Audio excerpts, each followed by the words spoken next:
The blood on Ethan Gallagher's hands wasn't yet dry when he rode into Bandera, Texas, in the spring of 1874. The young cowboy's weather-beaten face betrayed a lifetime of hardship, despite his mere 25 years. His mare kicked up dust along the main street.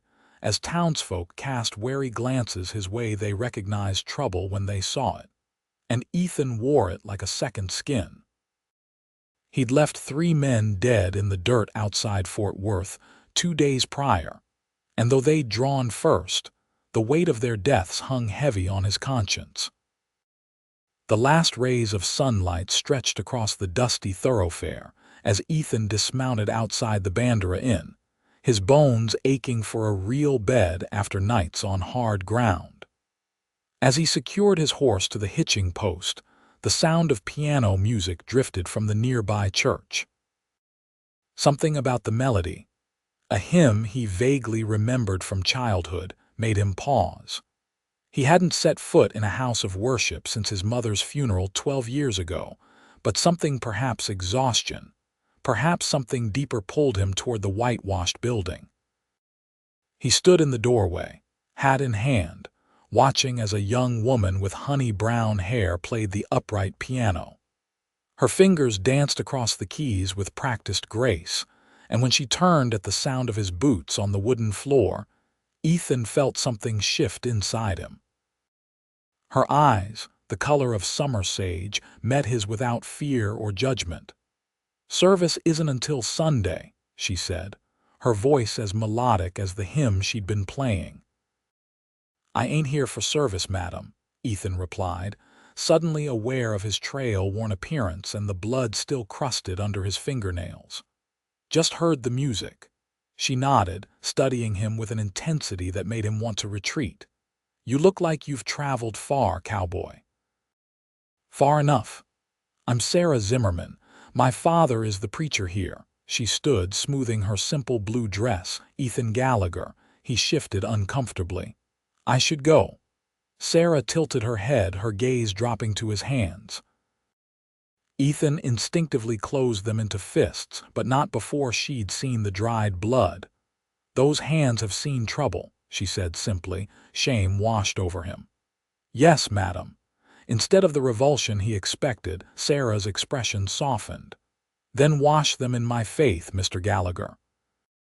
There's clean water in the basin out back." The simplicity of her offer water for his blood-stained hands struck him as both practical and profound.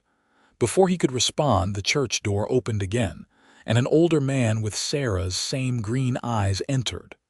"Sarah, it's nearly supper time." The man, undoubtedly Reverend Zimmerman, looked at Ethan with curious caution. "Who's our visitor?" "Papa, this is Mr. Gallagher. He was just passing by." Sarah's voice held a note of protection that Ethan hadn't earned and didn't deserve. "Ethan Gallagher, sir." He extended his hand, then withdrew it quickly, remembering the state it was in. The Reverend noticed but didn't comment. "Passing through or staying?" "Just passing through, I reckon." Ethan settled his hat back on his head. "Need to be moving on come morning." "Well, no man should ride on an empty stomach." The Reverend surprised Ethan with a smile. "We've stew enough for one more if you'd care to join us." Before Ethan could decline, Sarah added, "And a basin for washing up first." Something about her gentle insistence broke through his defenses. "That's mighty kind, but no buts, young man," Reverend Zimmerman said. "Breaking bread together is a Christian duty. Sarah will show you where to clean up." That's how Ethan Gallagher found himself following Sarah Zimmerman around the back of the church to a small outdoor wash basin. She pumped fresh water and left him with a sliver of soap and a clean towel. "I'll wait out front," she said. "Take your time." Alone, Ethan stared at his hands. The blood had darkened to a rusty brown under his fingernails and in the creases of his knuckles. He plunged them into the cool water, watching as the evidence of violence clouded the basin. 3 men dead because of a card game gone wrong and accusations of cheating. They'd drawn first, but Ethan had been faster. always faster. The soap stung a cut on his palm he hadn't noticed before, but he scrubbed until his hands were red for a different reason. When he rejoined Sarah, she smiled at his clean appearance. "Better?" she asked. "Cleaner, at least," he replied honestly. The Zimmerman home sat adjacent to the church, a modest two-story house with a welcoming porch. Inside, the aroma of beef stew and fresh bread filled the air. Mrs. Zimmerman, a plump woman with a quick smile, welcomed Ethan without question. The family's easy acceptance of a stranger unsettled him. They didn't know what he'd done, who he was. During the meal, Reverend Zimmerman spoke of town happenings while his wife refilled Ethan's bowl twice. Sarah remained quiet, but Ethan felt her watching him, studying him in a way that made him both uncomfortable and strangely seen. When the meal concluded, Ethan helped clear the table despite Mrs. Zimmerman's protests. "Least I can do," he insisted. Later, as he prepared to leave, Sarah followed him onto the porch. The spring night had turned cool and stars peppered the Texas sky. "Where will you go?" she asked. Ethan shrugged. "West, maybe. California, perhaps." Running from something, her directness surprised him. "What makes you say that?" Most men passing through with blood on their hands are running from something or someone. Ethan's jaw tightened. "I'm not a good man, Miss Zimmerman." "Maybe not yet," she replied, "but that doesn't mean you can't be." Her faith in a man she'd just met confounded him. "You don't know what I've done." "No, I don't, but I know what I see: a man troubled by his actions, not glorifying in them." She stepped closer. "The basin is always there, Mr. Gallagher, whenever you need to wash your hands again." The metaphor wasn't lost on Ethan. Some stains don't wash off so easily. "True, but that doesn't mean we stop trying." She paused. "The cattle drive season starts soon. Bandera always needs experienced hands. Mr. Peterson at the ranch north of town pays fair wages." Ethan hadn't considered staying in one place. He'd been drifting since leaving home at 16, picking up work where he could, moving on when trouble inevitably found him. "I'll think on it," he said finally, though he had no intention of staying. Sarah smiled as if she could read his thoughts. "Good night, Mr. Gallagher." That night, in his rented room at the Bandera Inn, Ethan dreamt of green eyes and piano music. He woke before dawn, packed his meager belongings, and rode north to the Peterson ranch instead of west toward the horizon. True to Sarah's word, James Peterson hired Ethan on the spot after a brief demonstration of his roping skills. The ranch was preparing to drive 3,000 head of cattle to Kansas, and experienced cowboys were in high demand. For the first time in years, Ethan found himself with a bunkhouse to call home and steady work ahead. The days that followed fell into a rhythm of hard work from sunup to sundown. Ethan kept to himself, earning respect through his skill with horses and cattle rather than his words. The ranch hands were a mixed lot, mostly young men like himself, some old-timers with stories that could fill books, and a few Mexicans who spoke little English but worked harder than anyone. On Sundays, most of the hands rode into town for drinking, gambling, and women at the saloon. Ethan always found a reason to stay behind until his third week at the Peterson ranch. That Sunday, he found himself bathing in the creek, shaving carefully and donning his cleanest shirt. The church bell was ringing as he rode into Bandera. He tied his horse outside and slipped into a back pew just as Reverend Zimmerman began his sermon. Sarah sat at the piano, and when her eyes found his, a smile bloomed across her face that made Ethan's heart stutter in his chest. After the service, churchgoers filtered out into the spring sunshine. Ethan hung back, awkward in this unfamiliar setting. "Mr. Gallagher," Sarah approached, her Sunday dress the color of cornflowers. "You decided to stay in Bandera after all." "For a spell," he admitted. Peterson's driving cattle to Abilene soon. I'll be gone a few months. But you'll return. There was something hopeful in her question. Ethan hadn't thought that far ahead, but he found himself nodding. Reckon I might. Good. She glanced at her parents, deep in conversation with parishioners. Would you walk with me? I'd like to hear how you're faring at the ranch. They strolled down the main street, maintaining a proper distance as Sarah greeted townsfolk. Ethan felt eyes on them, curious about the young woman walking with the unfamiliar cowboy. People are watching, he muttered. Sarah laughed softly. People in small towns always watch. It doesn't matter. It might, if they knew what I'd done.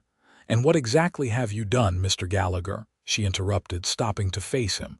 Ethan looked away. I've killed men in self-defense. Yes, but were you protecting yourself or others? Myself, mostly. Sarah considered this. The Bible speaks of justice and mercy in equal measure. A man has the right to defend his life. You make it sound simple. It isn't simple at all, she countered.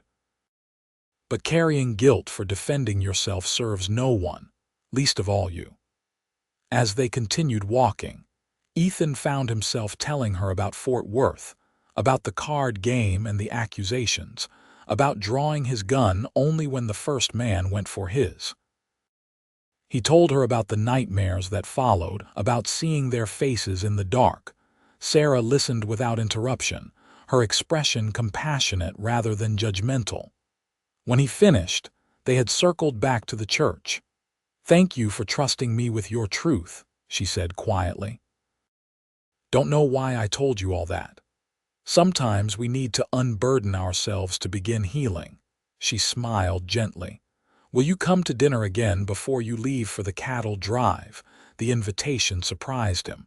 Your father won't mind.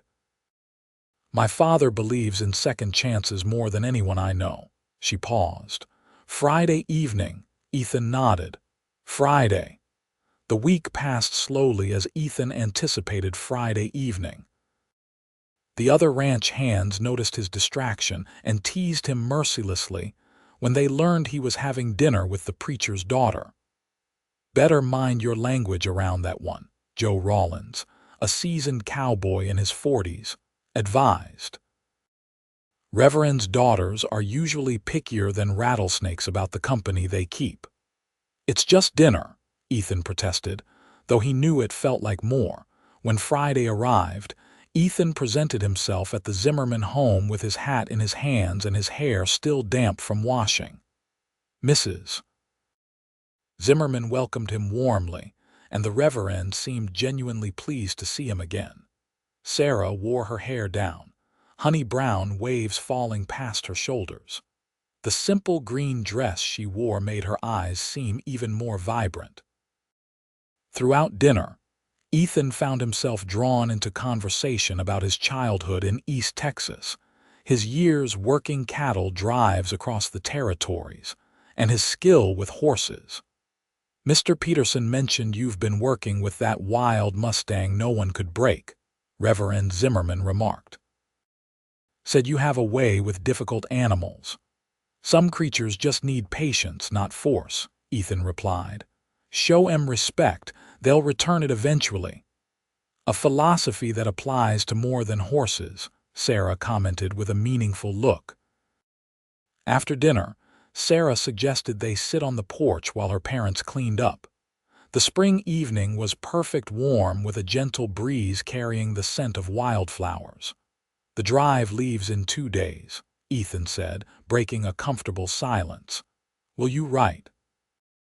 Sarah asked, surprising him again.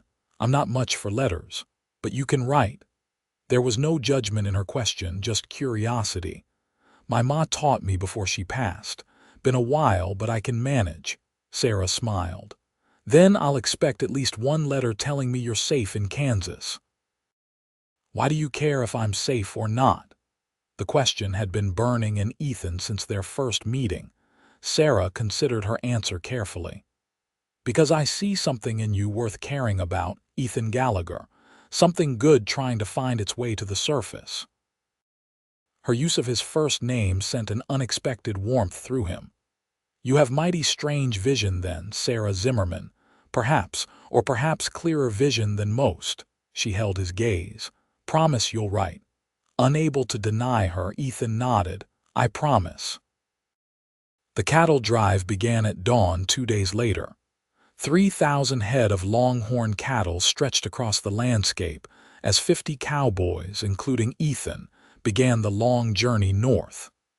The work was hard, the days long, and the dangers many. Flash floods, thunderstorms, rustlers, and the constant challenge of keeping the herd together occupied every waking moment. At night, exhausted cowboys collapsed around campfires, sharing stories and song. Ethan kept to himself, but gradually found acceptance among the men who recognized his skill and work ethic. When asked about his past, he remained vague, but no one pressed too hard. Most cowboys had stories they preferred not to tell. 6 weeks into the drive, as they crossed into Indian territory, Ethan found himself riding drag position with Joe Rawlins, eating dust at the back of the herd. "Heard you're sweet on the preacher's daughter back in Bandera," Joe commented casually. Ethan frowned. "Who told you that?" "Nobody needed to tell me." Joe grinned through his dust-covered beard. "Way you been writing those letters, every chance you get tells the story clear enough." Ethan had indeed written to Sarah not just once as promised, but whenever they stopped in towns with postal service. Her replies had been waiting at predetermined stops along the trail. Her neat handwriting describing life in Bandera. Her thoughts on books she was reading, and always words of encouragement that kept Ethan going through the hardest days. "She's a friend is all," Ethan muttered unconvincingly. Joe laughed. "Sure she is, and I'm the King of England." He paused, his expression growing serious. "Word of advice from an old trail hand: preacher's daughters don't usually take up with cowboys unless they see something worth saving. If she's writing you back, don't waste the chance." Before Ethan could respond, shouts erupted from the front of the herd. A massive thunderhead had appeared on the horizon, and lightning flashed ominously. The trail boss was calling for all hands to prepare for a potential stampede. The storm hit with biblical fury 2 hours later. Rain fell in blinding sheets as lightning split the sky and thunder shook the ground. Despite the cowboys' best efforts, the frightened cattle broke into a full stampede. Ethan and the others rode alongside the thundering herd, trying desperately to turn the leaders and form a mill. Through the chaos, Ethan spotted a young cowboy, barely 18, who had fallen from his horse directly in the stampede's path. Without hesitation, Ethan spurred his mount toward the fallen rider, leaning low in the saddle as he reached down to grab the boy's arm. With strength born of desperation, he hauled the youth across his saddle and galloped clear of the stampede. Only when they reached safety did Ethan realize he'd been grazed by a longhorn's horn. Blood soaked his left side, but the young cowboy was unharmed. "You saved my life, Gallagher," the boy, Tommy Wilson, said in awe. Ethan dismounted carefully, pressing his hand against the wound. "Anyone would have done the same." The trail boss, seeing Ethan's injury, ordered him to the chuck wagon for treatment. The cook, who doubled as the drive's doctor, cleaned and stitched the gash while Ethan gritted his teeth against the pain. "Lucky it wasn't deeper," the cook commented. "Still, you'll be riding in the wagon for a few days." That night, as Ethan lay on his bedroll near the chuck wagon, Tommy Wilson approached with a cup of coffee. "Brought you this," the boy said, handing him the steaming cup, "and wanted to thank you proper. Most fellows would have let me get trampled." Ethan sipped the coffee. "No, they wouldn't. Some might have," Tommy insisted. "Heard talk about you, how you keep to yourself cause of trouble you left behind. Some men with that kind of past wouldn't risk themselves for nobody." Ethan thought of Sarah's words about seeing something good in him. Perhaps she'd seen something he hadn't recognized in himself, until that moment in the storm, the willingness to put another's life before his own. "Well, you're alive, so let's leave it at that," Ethan said gruffly. Tommy grinned. "Sure thing. But I won't forget it, Gallagher." He paused. "Cook says I should tell you there's paper and pencil in the wagon if you want to write your lady friend about your heroics." Before Ethan could protest, Tommy disappeared into the darkness. Despite the pain in his side, Ethan smiled. Then he dragged himself to his feet and limped to the wagon to find the writing materials. His letter to Sarah that night was different from his previous ones.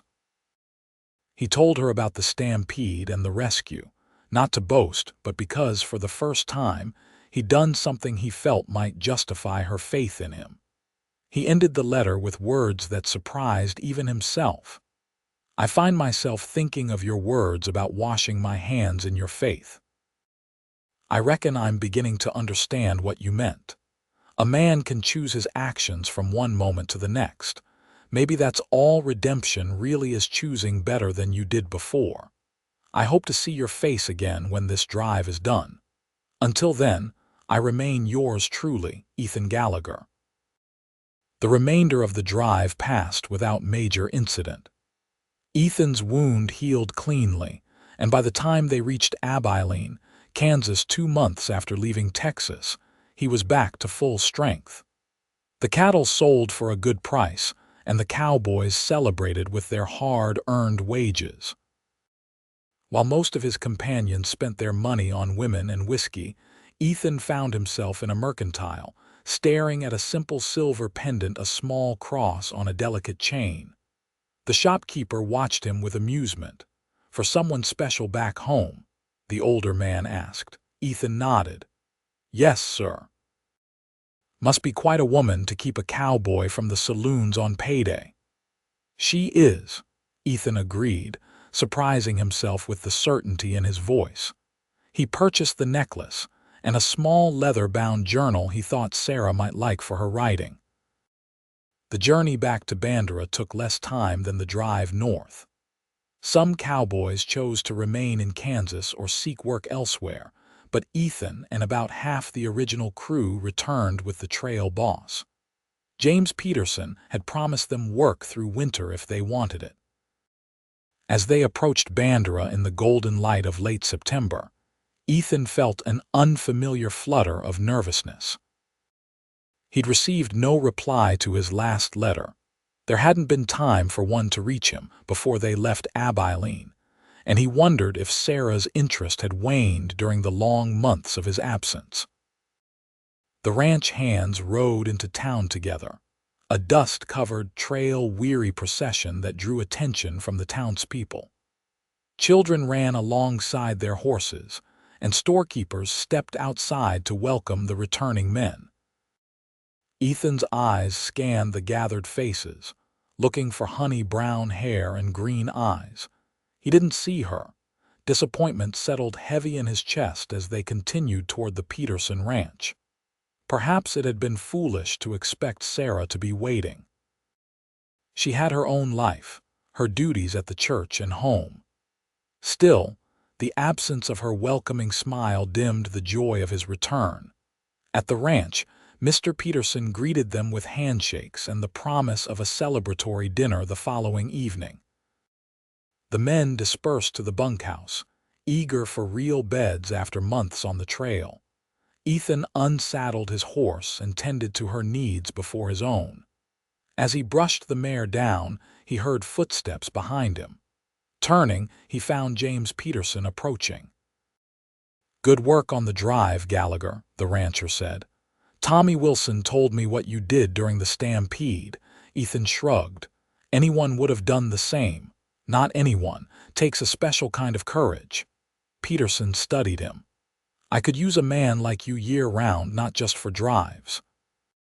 "Foreman position is opening up come spring when old Davis retires." The offer stunned Ethan. Foreman meant responsibility, respect, higher wages, and a future in Bandera. I appreciate that, Mr. Peterson. I'd like to accept. Good. Peterson nodded, satisfied. Oh, almost forgot. Had a visitor asking after you yesterday when word came you boys were close. Reverend's daughter. Pretty little thing. Ethan's heart leapt. Sarah was here. Said to tell you she'd be at the church tomorrow afternoon if you wanted to call on her. Peterson's eyes twinkled knowingly. Seems you made quite an impression before you left. Ethan barely slept that night. At dawn, he bathed in the creek despite the autumn chill, shaved carefully, and put on his cleanest clothes. He polished his boots and trimmed his hair as best he could. The small package containing Sarah's gifts weighed in his pocket as he saddled his horse. The church stood quiet in the midday sun as Ethan approached. For a moment, he thought it empty, but then he heard the piano, a soft, melodic hymn that carried through the open windows. The same hymn she'd been playing the first time he saw her. Sarah didn't notice him enter. Her eyes were closed as her fingers moved across the keys, her expression one of peaceful concentration. Sunlight streamed through the stained glass, painting her skin with patches of blue and gold. To Ethan, she had never looked more beautiful. He stood silently until the last notes faded. When she opened her eyes and saw him, the smile that bloomed across her face erased any doubts he'd harbored during the long months away. Ethan. She rose from the piano bench, her green dress rustling as she moved toward him. You're back. I am. He removed his hat, suddenly unsure what to do with his hands. Got your message from Mr. Peterson. Sarah stopped a few feet away, maintaining propriety though her eyes shone with emotion. I received your letters, all of them. The last one came just 3 days ago. I wasn't sure if you'd, he hesitated, if I'd what? She prompted gently. If you'd still care to see me after so long. Sarah's expression softened. Every Sunday I prayed for your safe return. Every night I read your letters before sleep. Time and distance don't change what matters, Ethan. His throat tightened with emotion he wasn't accustomed to expressing. I brought you something. From Kansas. He withdrew the small package wrapped in brown paper and string. Sarah accepted it with surprise. You didn't need to bring me anything. Wanted to. He watched as she carefully unwrapped the gifts, her expression softening at the sight of the journal. It's beautiful, she murmured, running her fingers over the embossed leather cover. There's something else, Ethan said quietly. When she uncovered the silver necklace, tears welled in her eyes. Ethan, it's perfect.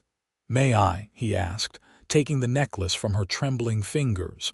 Sarah turned, gathering her hair to one side as Ethan fastened the clasp around her neck. His fingers brushed her skin, sending warmth through both of them. When she turned back, the small silver cross rested just below her collarbone, catching the light. Thank you. She touched it gently. I'll treasure it always. A comfortable silence fell between them, filled with unspoken feelings. Mr. Peterson offered me the foreman position, Ethan finally said. Starting next spring. Sarah's eyes widened. You're staying in Bandera, if I have reason to. His meaning was clear in his gaze. I think, Sarah said carefully, that would make many people very happy, myself included. Ethan took a step closer, close enough to see the flecks of gold in her green eyes. Sarah, I'm not the man I was when I rode into town. The blood on my hands has been washed away, she finished. Not just by water, but by the choices you've made since. Tommy Wilson's family received a letter from him. He told them what you did during the stampede. Ethan frowned. How do you know Tommy's family? His mother attends our church. She read parts of his letter to the congregation last Sunday. Sarah's eyes shone with pride. You risked your life to save her son, Ethan. That's the man I see when I look at you. I see a better man when I'm with you, he admitted. A man I want to be. You already are that man. Sarah reached for his hand, her fingers intertwining with his. "These hands have done good, Ethan. They can do more good still if you let them." Reverend Zimmerman's arrival interrupted the moment.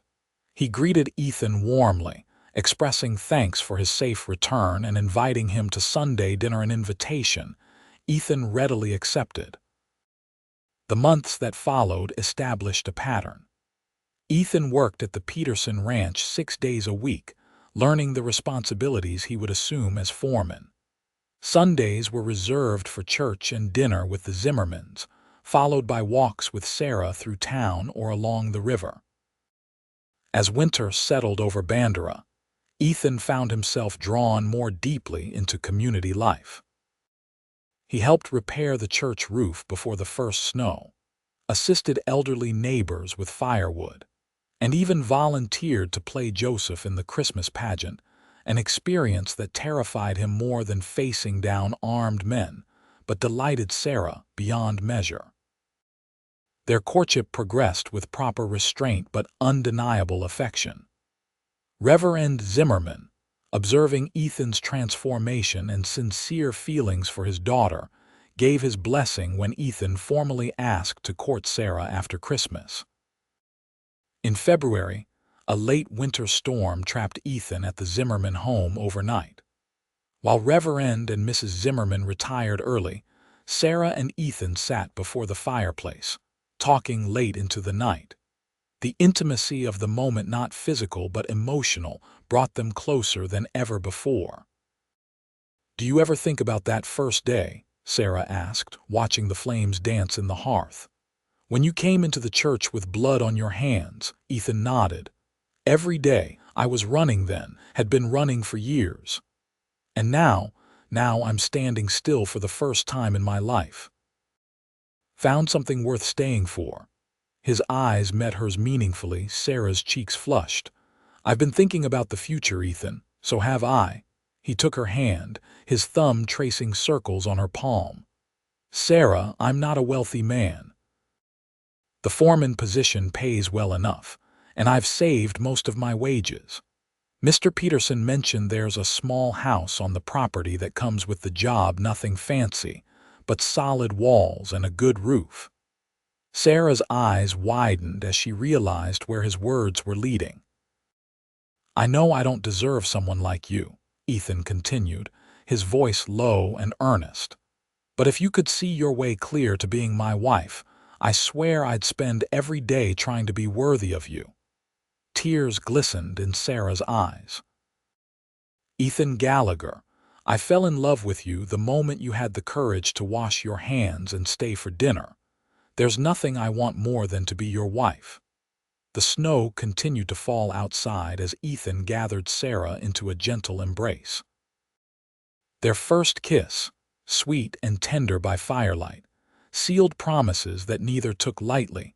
Spring arrived with renewal, green grass pushing through thawed earth, wildflowers dotting the hills around Bandera, and wedding preparations occupying the Zimmerman household.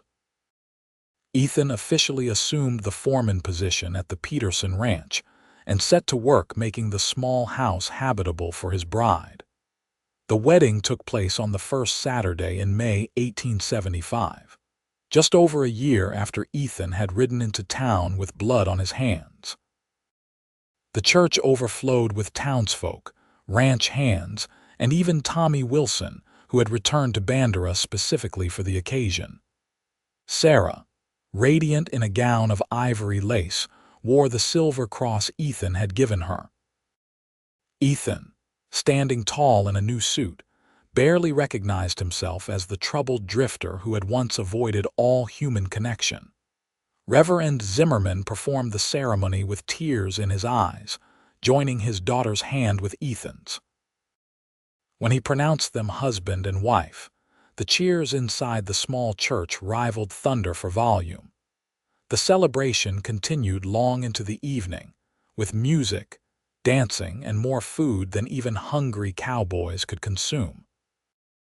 As darkness fell, the newlyweds slipped away to the little house that was now their home. Inside, Ethan had prepared a surprise. A small, upright piano purchased secondhand from a family moving east stood in the corner of their modest front room. Sarah gasped when she saw it. "Ethan, how did you had help getting it here?" he admitted. "Wanted you to have music in our home." Tears of joy filled her eyes as she sat at the instrument, her fingers finding the keys of the hymn she'd been playing the day they met. Ethan stood behind her, his hands resting on her shoulders, marveling at how far they'd come. Later, as moonlight filtered through the curtains of their bedroom, Sarah lay in Ethan's arms, her head resting on his chest. "Happy?" he asked, stroking her hair. "Completely." She traced the scar on his side from the longhorn's horn. "Do you ever regret it? Staying in Bandera instead of continuing west?" Ethan considered the question. "I was looking for something all those years I spent drifting. Never knew what it was until I found you." "What was it?" Sarah asked softly. "Forgiveness, maybe. Purpose." He kissed her forehead. "Home." The years that followed brought challenges and joys in equal measure. Ethan's reputation as a fair and capable foreman grew, earning him respect throughout the county. Sarah established a small school in the church, teaching the children of Bandera reading, writing, and music. Together, they built a life filled with hard work, deep faith, and abiding love. Their first child, a daughter they named Elizabeth, arrived in the spring of 1877. Ethan, who had faced gunfighters without flinching, found himself terrified by the tiny, perfect being placed in his arms. As he held his daughter for the first time, he made a silent vow that his hands once stained with blood would only ever protect and nurture this new life. 2 years later, their son Daniel joined the family, followed by twin boys, Matthew and Mark, in 1882. The small house expanded with each addition, Ethan adding rooms with help from ranch hands and neighbors. The piano remained the heart of their home, with Sarah teaching each child to play as soon as they could reach the keys. In the summer of 1884, 10 years after Ethan had first ridden into Bandera, James Peterson announced his retirement. To Ethan's astonishment, the aging rancher offered to sell him the ranch at a price well below its value. "No one knows this land better than you, Gallagher," Peterson explained. "No one would care for it like you would. Consider it an investment in the future." With savings, a loan from the bank, and Sarah's unwavering support, Ethan became the owner of the Peterson, now Gallagher Ranch. The day they signed the papers, he took Sarah to the highest point on their property, where the view stretched for miles across rolling hills and grazing cattle. "Not bad for a man who rode in with nothing but trouble and blood-stained hands," he said, his arm around her waist. Sarah leaned into him, her hand finding the silver cross she still wore daily. "Those hands built all this, Ethan. They raised our children, they provided for our family, they served our community." She turned to face him, taking his weathered hands in hers. "These are good hands. They always were, they just needed to believe it themselves." As sunset painted the Texas sky in brilliant oranges and purples, Ethan pulled Sarah close. The troubled young cowboy, who had once been too ashamed to shake a preacher's hand, had found not just cleansing but transformation through one woman's faith and love. "Thank you," he whispered against her hair, "for seeing what I couldn't." "I just pointed the way," Sarah replied. "You did the walking." In the decades that followed, the Gallagher Ranch prospered. Their children grew strong and capable, each finding their own path while remaining rooted in the values their parents had instilled. Elizabeth became a teacher like her mother. Daniel took to ranching with his father's skill, and the twins established a successful mercantile in Bandera that served the growing community. Ethan and Sarah's partnership deepened with each passing year. They weathered droughts and floods, economic hardships and personal losses, including the painful deaths of both her parents within a year of each other. Through it all, their faith in each other never wavered. On warm evenings, they often sat together on the porch of their expanded home, watching the sunset as Sarah's piano music drifted through open windows, played now by grandchildren learning the same hymns she had taught their parents. In the spring of 1914, 40 years after their first meeting, Ethan and Sarah celebrated their anniversary surrounded by children, grandchildren, and a community that had come to love them as its own. Though his hair had turned silver and his back wasn't as straight as it once had been, Ethan still looked at Sarah with the wonder of a man who had found unexpected redemption. That night, as they prepared for bed in the home that had sheltered their love for decades, Ethan took Sarah's hands in those hands now marked with age but still beautiful to him. "I've been thinking about something you said to me that first day," he told her. "About washing my hands in your faith." Sarah smiled, the years having only enhanced her beauty in Ethan's eyes. "I remember. I didn't understand then what you meant. Thought maybe you were just offering water for the blood." He paused, gathering his thoughts. "But it was more than that, wasn't it?" "It was an invitation," Sarah replied softly. "To believe that past actions don't determine future worth. To trust that redemption is possible for anyone willing to seek it." Ethan nodded. "Took me years to fully understand that. Sometimes I still marvel that you saw something worth saving in a blood-stained drifter." "I saw your heart, Ethan." She reached up to touch his face, her fingers tracing lines etched by sun and time. "It was wounded but never corrupt. You just needed someone to remind you of that." "You did more than remind me," he said, his voice rough with emotion. "You loved me into believing it." As moonlight spilled through their window, just as it had on their wedding night so many years before, Ethan Gallagher held his wife close, thanking God for second chances, for faith that saw beyond surface stains, and for the remarkable woman who had taught a troubled cowboy that even the bloodiest hands could be washed clean enough to build a life worth living. In the years that followed, Ethan and Sarah continued to be pillars of the Bandera community. Their ranch became known not just for its fine cattle, but as a place where troubled young men could find work, purpose, and mentorship. Ethan never forgot what it meant to be given a second chance, and he extended the same opportunity to others who reminded him of his younger self. When the Great War came, 2 of their grandsons enlisted, serving overseas in the conflict that was supposed to end all wars. The family gathered each evening around Sarah's piano, which still held pride of place in their home, to pray for their safe return. In the fall of 1920, as they celebrated their 45th wedding anniversary, Ethan suffered a mild heart attack. Though he recovered, the incident served as a reminder of mortality and the passage of time.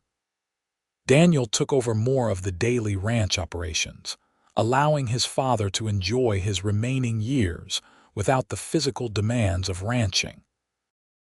On their 50th anniversary in 1925, the entire town of Bandera turned out for a celebration that many claimed was the largest gathering since the end of the war. Former ranch hands traveled from as far as California and Montana to honor the couple who had influenced so many lives. Tommy Wilson, now a successful rancher himself with grown children, delivered a speech that brought tears to many eyes. He recounted how Ethan's courage during the stampede had saved his life, but more importantly, how Ethan and Sarah's example had shown him what it meant to live with purpose and integrity. "Some might say Ethan Gallagher was just a cowboy who found redemption through love," Tommy concluded, raising his glass. "But to those of us who know them, Ethan and Sarah are living proof that faith in God and in each other can transform not just two lives but an entire community. As the celebration continued around them, Ethan leaned close to Sarah. "Did you ever imagine this?" he asked, gesturing to the gathering 4 generations of their family, friends who had become like family, and a town that had embraced them completely. Sarah squeezed his hand. "Not the details," she admitted. "But I always believed your life would amount to something beautiful, Ethan, from the very beginning." That winter was harsh, with record snowfall and bitter cold. Sarah fell ill with pneumonia in January 1926, and despite the best efforts of doctors, her condition gradually worsened. Ethan rarely left her side, reading to her from the Bible and the collection of letters they had exchanged during that first cattle drive, letters they had carefully preserved for over 50 years. On a clear February morning, with sunlight streaming through their bedroom window, Sarah Gallagher took her husband's hand one last time. "I'm tired, my love," she whispered. "I know." Ethan's voice broke as he pressed his lips to her palm. "Rest now." "Do you remember," she asked, her voice faint but clear, "what I told you about your hands?" Ethan nodded, unable to speak through his tears. "They've done so much good, Ethan, so much love." Her green eyes, still bright despite her illness, held his gaze. "I'll be waiting for them to hold mine again." Sarah passed peacefully in her sleep that night, the silver cross still around her neck, Ethan's hand still holding hers. The church overflowed for her funeral, with mourners spilling onto the grounds. Ethan, supported by his children, sat in the front pew as the community celebrated Sarah's life of faith, service, and love. At the conclusion, Elizabeth played her mother's favorite hymn on the same piano where Ethan had first heard Sarah play 52 years earlier. In the months that followed, Ethan found comfort in his family and in continuing Sarah's legacy. He donated funds for a new school building named in her honor and established a music program that ensured every child in Bandera had the opportunity to learn piano, regardless of their family's means. Though encouraged by his children to move into town where they could care for him more easily, Ethan insisted on remaining in the home he had built with Sarah. Daniel and his wife moved into the main house with him, while Ethan converted the original small foreman's house, their first home, into his private retreat. There, surrounded by photographs and mementos of their life together, he spent hours writing down their story for future generations. On a warm May evening in 1927, the anniversary of their wedding day, Ethan walked alone to the small family cemetery on a hill overlooking the ranch.